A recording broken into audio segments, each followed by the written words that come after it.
Supreme Court judgment affirming Tinubu's victory puts Nigeria on the map of global shame. PDP chieftain says, welcome to the news and thank you for tuning in to listen. Please subscribe to our channel.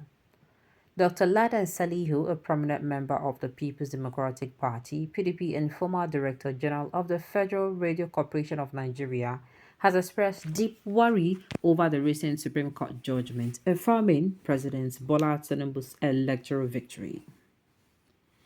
According to Salihu, the decision relegates the Nigerian constitution to a secondary position, raising significant concerns about the country's global standing.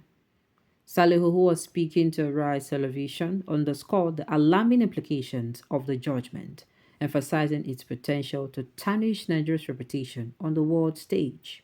His words, and I quote, "It is not only disappointing, but it puts Nigeria on a very worrying map of global shame. The Supreme Court, by this judgment, is literally relegating the Nigerian constitution to the background. It is taking the electoral law to supersede the constitution.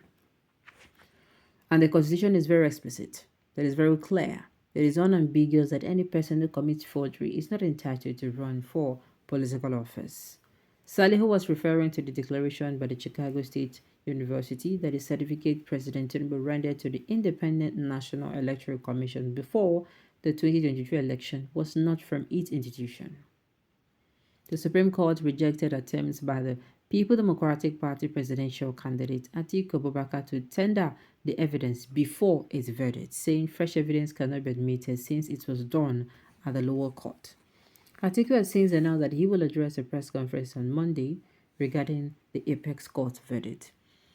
Well, still on this particular issue, they're not backing down. A lot of people came out and they were trying to mix issues with issues. They were trying to talk about the fact that, oh, that's Jonathan, during his days, Jonathan, he came out and, congratulated the president and accepted defeat and all that. But these ones say if not them that time, they for allow make them slaughter Nigerians. And I'm saying don't even go there. These people now they say go to court. Hey. Now they open their mouth like this. Talk say if you are not look at he's the one that won. If you are not okay with it, you can go to court, meaning you can do anything for like if you go hit your head for a wall and nothing will still happen. That is what it means. And these people are now in court and you are coming out to say what exactly are you coming out to say? Supreme Court is threatening the Nigerian democracy. I'm telling you. That is why for those who come out and say Tinubu was a pioneer of democracy, I cannot wrap my head around the fact that, this same person you are saying he was a pioneer of democracy, he was the father of democracy, is the weapon fashioned against democracy in our time. That is why our people for Nigeria say for our Nigerian proverb, I get them before no be property. I used to fight for democracy, no be property. Dey your character now be say dey. Get them be say get. I used to do this thing, dey, get them. And that's on period. Global shame, we should keep celebrating criminals in Nigeria. Exactly. What did this man talk? Whether you like him or not, whether he's a member of the opposition, whether he's saying it because he's a member of the opposition or not, wouldn't this man talk, they make sense? Imagine I've said this countlessly before. Somebody that have never come in contact with Nigerians, but you keep hearing Nigeria in West Africa, Nigeria in West Africa and all that, and the person comes out and the person meets the president and you start hearing the history. Person go Google about the history, can't they see all this kind of thing? The person automatically will be like, in the whole of Nigeria, they don't get one person with character good. That is the first thing the person will ask. Do you understand? Now, let me even bring it down to a lower version. Let's say your family. You're a family, you have children. All your children, they're your children. But you have people who are really, really bright. Let's say, for instance, now, in a family, it is a kind of, they have two wives because maybe the first wife died and left, her child or her children. Maybe she has one or two, and then the father in a bid to, keep, what's it called? Take care of the other children since he's not around. He married another wife. And the thing is, Maybe they don't have something, a big occasion coming up. And the children or the child of the first wife is actually brilliant in that particular field. Let's say maybe it is what's it called? Let me say it's academics. You carry person will be and the person is supposed to represent not just yes the family.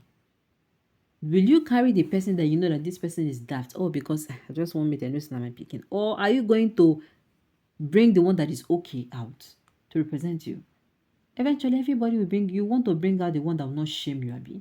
Then what is stopping us from using this method in our own what's it called country here? And another fraudster is still busy looking for a way to get power by force. If you are calling Atiku fraudster, Tinubu is also the name you are calling Atiku. Because there's no how you're going to point at Atiku that you're not going to point at Tinubu. There is absolutely no way. People who tend to know too much about in our country are the dumbest thing in the human race. I can bet that Dr. Ladan Salihu never got his degree meritocracy, and that is why he cannot authenticate the judgment given to President Tinubu's case. So less to talk about his principal, Atiku Abubakar. Coming out with this kind of words for him doesn't help. It doesn't. I can't help but to laugh at the comedian. How about Atiku's case with Halliburton and Wibros Oil Company, bribery case that Atiku has refused to visit America without a diplomatic immunity? Is that not a shame to Nigeria that the next vice president in enmeshed is slush money with oil companies? PDP is a disgrace to our nation. It will never happen to us again. Imagine the way this one is speaking, justifying wrongdoing by the wrongdoing of another. So a forger and identity thief should be allowed to rule us because a contestant has corruption baggage like him. I tire. If a member of your household is a thief, he should not be judged because he is a family. What a shame. I'm telling you.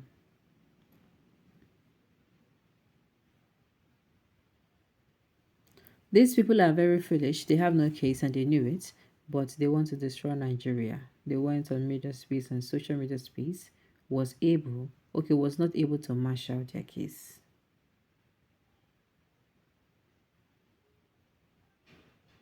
All right. Shame to Nigeria. Shame to the court of Nigeria. Shame to INEC. Shame to Yakubu. Shame to Tinubu. It is very unfortunate that Nigeria stained its pride and reputation in this manner due to greed and lust for materialism. Nigeria of today is like a person going to the market with deficiencies concealed in his pants, and no matter what he likely may buy from the market, is already smelling. Let us all see. Oh, you see how this thing is going. Let us continue to see how everything is going to unfold. Alright, on this note, we have come to the end of the news. We say thank you for setting in to listen. Until I come your way next time,